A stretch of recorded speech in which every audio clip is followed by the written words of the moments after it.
नमस्कार, मी सुषमा तुमचं माझ्या चॅनलवरती पुन्हा एकदा खूप खूप स्वागत करत आहे. तर रोज तीच तीच भाजी खाऊन आपल्याला कंटाळा आलेला असेल तर तुमच्यासाठी ही रेसिपी आहे. खूप चवीला भारी आणि बनवायला एकदम साधी सोपी पद्धत आहे. तर आज आपण बनवणार आहोत फरसाणाची भाजी, जी लहानांपासून मोठ्यांना प्रत्येकाला आवडेल अशी रेसिपी आहे. चला तर मग सुरू करूया. एकदम कमी साहित्यात पण जास्त चव देणारी ही भाजी आहे. चला रेसिपीला सुरू करूया.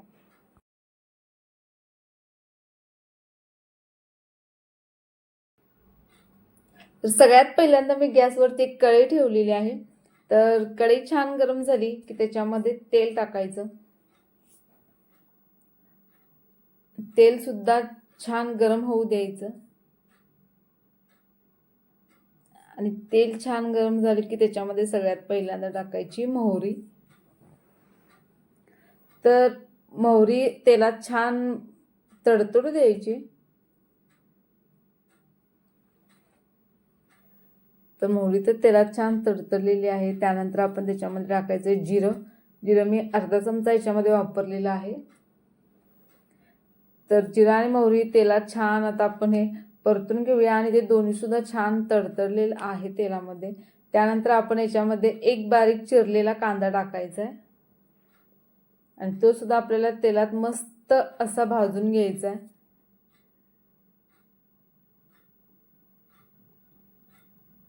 तर कांद्याचा वापर याच्यामध्ये या भाजीमध्ये थोडासा जादा केला तरी सुद्धा चालेल. तर कांदा छान परतून झालेला आहे. अशा पद्धतीचा त्याचा मस्त लालसर असा कलर याच्यामध्ये त्यानंतर आपण चिरलेला टोमॅटो टाकायचा आहे. तो सुद्धा आपल्याला तेलात छानसा परतून घ्यायचा आहे. तर याच पद्धतीने आपण 1-2 मिनिटं तर कांदा आणि टोमॅटो या तेलामध्ये असंच परतायचं आहे. कारण आपण या भाजीमध्ये पाण्याचा वापर अजिबात करायचं नाही आहे. फक्त थोडंसं पाणी आपण याच्यामध्ये ॲड करणार आहोत. तर त्यासाठी तेलात छानसं परतून घ्यायचं. त्यानंतर आपण याच्यात आलं, लसूण आणि मिरची याची मी थोडीशी पेस्ट बनवलेली आहे ते याच्यामध्ये टाकलेली आहे. ती सुद्धा आपण तेलात छानशं असं परतून घेऊया. तर हे तेलात छान आता परतलेलं आहे. त्यानंतर मी याच्यामध्ये हळद अर्धा चमचा वापरलेली आहे. त्यानंतर धणे पावडर टाकलेली आहे, अर्धा चमचापेक्षा थोडीशी कमी आहे. आणि त्यानंतर मी याच्यामध्ये थोडीशी कसुरी मेथी वापरलेली आहे.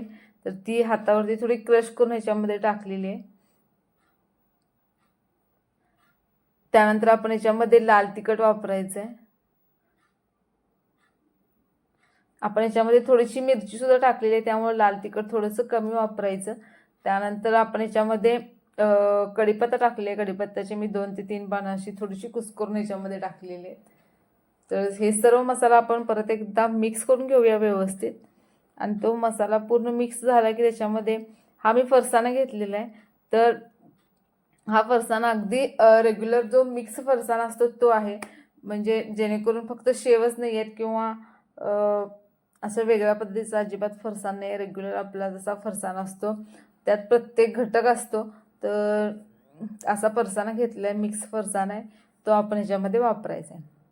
त्यानंतर मी याच मध्ये बारीक चिरलेली कोथिंबीर टाकलेली आहे आणि त्यानंतर मग आपण याच्यामध्ये फरसाणा ॲड करायचा आहे. तर याच्यामध्ये मी थोडंसं पाणी टाकले, अर्धी वाटीपेक्षा सुद्धा कमी पाणी आहे.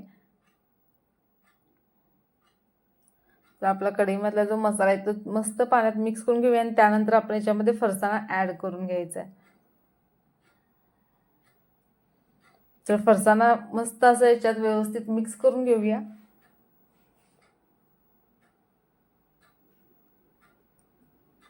आणि फरसाणा मस्त मिक्स करून झाला. याला एक अगदी अर्धा मिनिट फक्त आपण याच्यावरती एक झाकण ठेवायचं आहे, फक्त अर्धा मिनिटासाठी. आणि त्यानंतर लगेच काढायचं आहे. आणि त्यानंतर आपली मस्त अशी ही फरसाण्याची भाजी शिजून तयार झालेली आहे खाण्यासाठी. एकदम चवीला भन्नाट लागेल. नक्की तुम्हाला ही रेसिपी माझी आवडेल. अशा पद्धतीची ही रेसिपी आहे. चला तर आपली मस्त अशी ही रेसिपी खाण्यासाठी तयार झालेली आहे. ही तुम्ही ब्रेडसोबत किंवा अगदी चपातीसोबत सुद्धा इझिली खाऊ शकता. खूप टेस्टी लागते ही पण बनवलेली फरसाण्याची भाजी. तर मग आता ही भाजी मस्त अशी खाण्यासाठी तयार झालेली आहे. तर तुम्हाला माझी आजची रेसिपी कशी वाटली ते नक्की सांगा. तुम्ही पण घरी नक्की ट्राय करा. रेसिपी आवडली असेल तर लाईक करा आणि चॅनलला सबस्क्राईब करायला अजिबात विसरू नका. थँक्यू.